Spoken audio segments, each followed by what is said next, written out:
a nuestro invitado ya en nuestra cabina virtual y vamos a hablar con él dos temas sensibles a tratar. Que han sido, nuestro primer invitado ha sido diputado, director general de Migración y, como siempre, un brillante jurista. Vamos a hablar con él de los peligros de sancochar, es decir, sacar al vapor rápido, corriendo, una ley de extinción de dominio y su percepción de la construcción de la verja perimetral, no el muro, con el vecino país de Haití. Le damos la bienvenida al doctor José Ricardo Taveras. ¿Cómo está, doctor? Qué bueno tenerlo nuevamente con nosotros. Sí, muy bien, muchísimas gracias, Miralba, Roberto, Pinky. Para mí siempre es muy grato compartir con ustedes, con este Dream Team. Amén. Y gracias por sumarse y hacerlo Dream. Porque el Dream somos, pero el Dream usted lo pone. Miralba le ponía sobre la mesa de trabajo dos temas. Arranquemos, dada su experiencia como legislador, como diputado, como jurista importante, la ley de extinción de dominio. Y es bueno explicarlo un poquito porque quizás para la gente, el común de los mortales, el que está con la inflación y yendo al colmado y eso, no le sabe a nada eso, ni se enteran de la ley de dominio, pero repercute en ellos a largo plazo como sistema en nuestro país. ¿Qué es la ley de extinción de dominio? ¿Por qué hay que dedicarle fuerza? ¿Por qué hay gente que está apostando a eso? ¿Y dónde está trabada? Sí, bueno, buenas tardes a todos. Y lo primero que debo decir es que como legislador que fui y asambleísta en la Constitución vigente, fui junto a Pelegrín Castillo uno de los responsables de que la figura de la extinción de dominio sea una figura constitucional en la República Dominicana.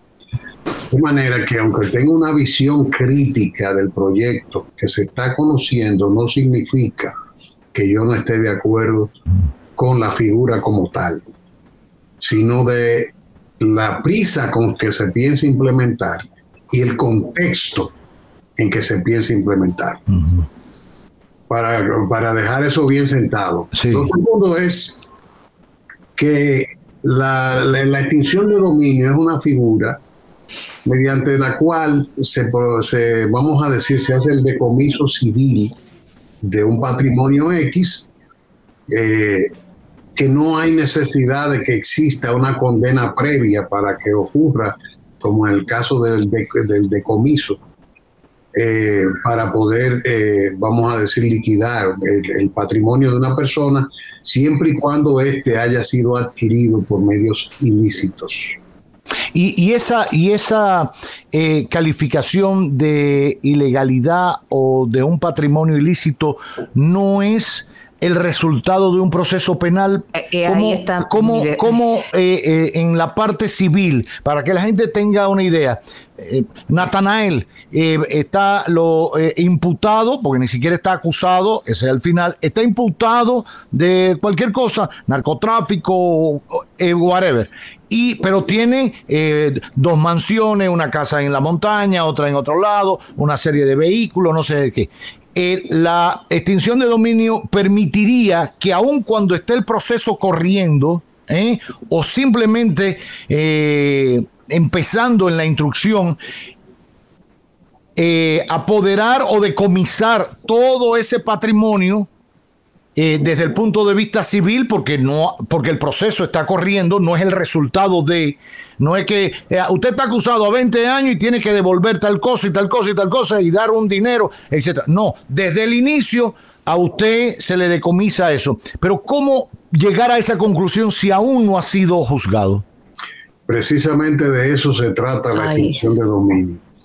Porque hasta ahora el decomiso es una figura que requiere una condena previa, porque es una pena complementaria a la prisión y demás. Entonces, obviamente, si tú haces un proceso, el tema es que se ha creado esta figura para precisamente poder agilizar el tema patrimonial, porque ocurre muchísimas veces, y los mismos americanos que están aquí impulsando la ley de extinción de dominio, pero son los que se llevan a Quirino y los que vuelven ricos y negociando con el gobierno. Exacto. Entonces, negociando allá, negociando aquí, nos lo devuelven, entonces...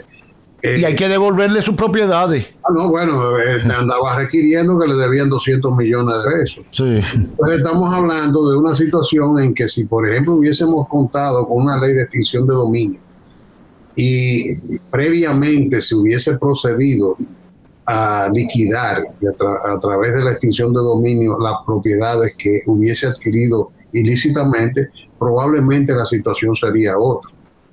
Pero en todo caso, la figura plantea una serie de situaciones como, por ejemplo, el Ministerio Público suele negociar con ese tipo de personas. Claro. Y parte de las negociaciones incluyen el respeto por un patrimonio o por una parte del patrimonio, etcétera. O sea, todo eso es todo un tinglado de inconvenientes, incluso de naturaleza constitucional, porque... pero de todas maneras tú vas a ser probablemente liberado, pero tu patrimonio finalmente vas a ser sancionado. Pero eso no implica riesgo, porque en principio, porque el riesgo se supone que va a ser controlado por un juez, porque no es una decisión de naturaleza administrativa, claro. Conlleva una decisión jurisdiccional. Ahora bien, ¿qué es, por ejemplo, yo creo que he sido uno de los más rabiosos opositores? Yo creo que todos los abogados que ejercemos sabemos cómo funciona el sistema y que la corrupción, igual que en todos los sistemas dominicanos, ha hecho metástasis. Y cuando se habla de metástasis es que lo mismo llega a un político que a un fiscal que a un juez, para que estemos claros. No, y que no solo eso, que la corrupción también hay un problema. Aquí no nos detenemos, como es normal en la corrupción de alta gama, ¿verdad? Pero la microcorrupción es una cosa impresionante y tiene un costo que yo pienso que es inmedible. Cuando tú te pones, por ejemplo, yo trabajé en el Estado y un día me monté en una camioneta, lléveme allí, salí en una camioneta cualquiera, y siento un olor a gasoil tremendo. ¿Y qué es lo que pasa? ¿Por qué esto huele tanto? Un vehículo que estaba en buena condición. Ahí resulta que es parte habitual que tú le llenas el tanque, salen, lo vacían, lo venden o lo usan para ellos, lo que sea. Y vuelven a rellenarlo después. Entonces tú tienes que poner un control. Por ejemplo, yo te digo, pasé esa experiencia, que yo bajé una facturación de $1 millón a 300,000 pesos. Tomando controles con el tema del consumo del combustible.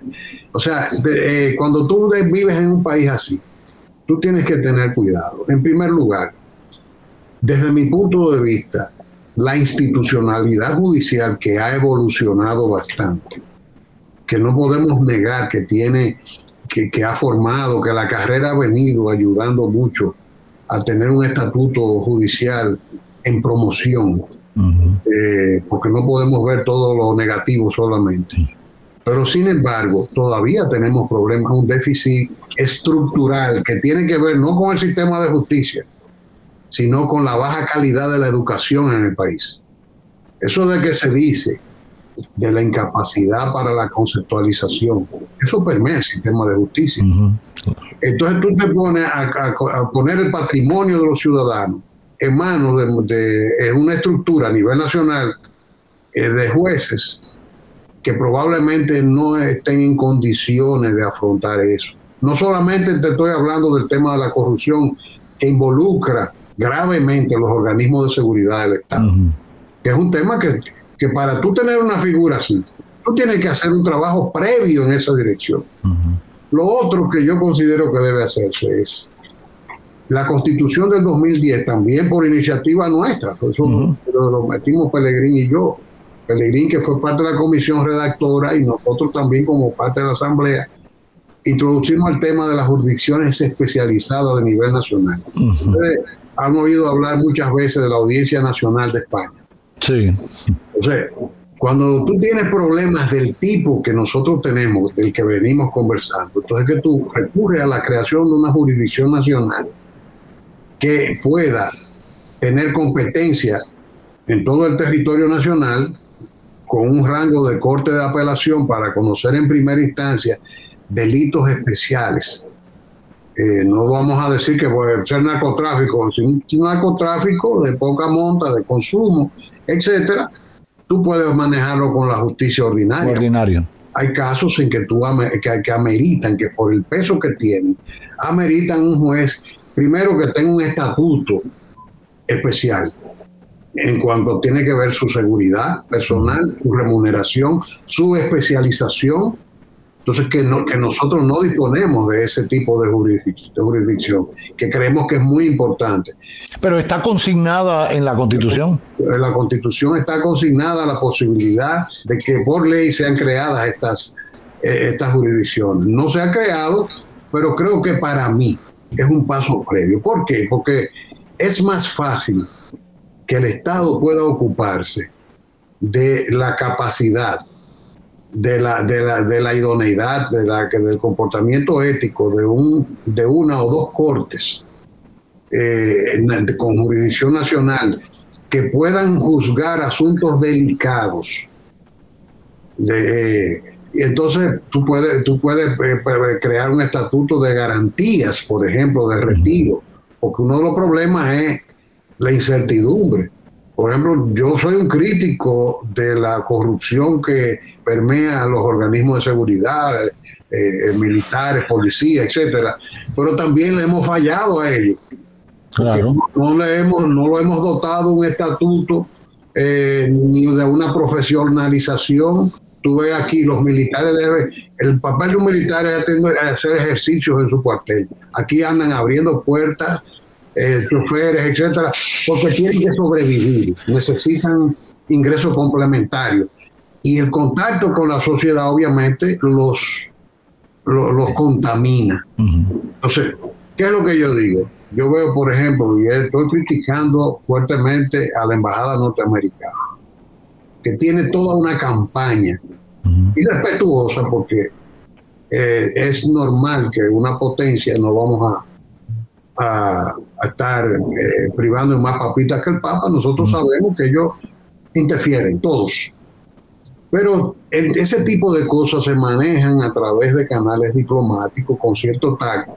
Y además se profundiza en qué se va a hacer. Si se pone esa ley en manos de los organismos de seguridad del Estado en este momento, y con las deficiencias que pueden haber en el sistema de justicia, que me refería que no solamente son de corrupción, también a veces temas de capacidad.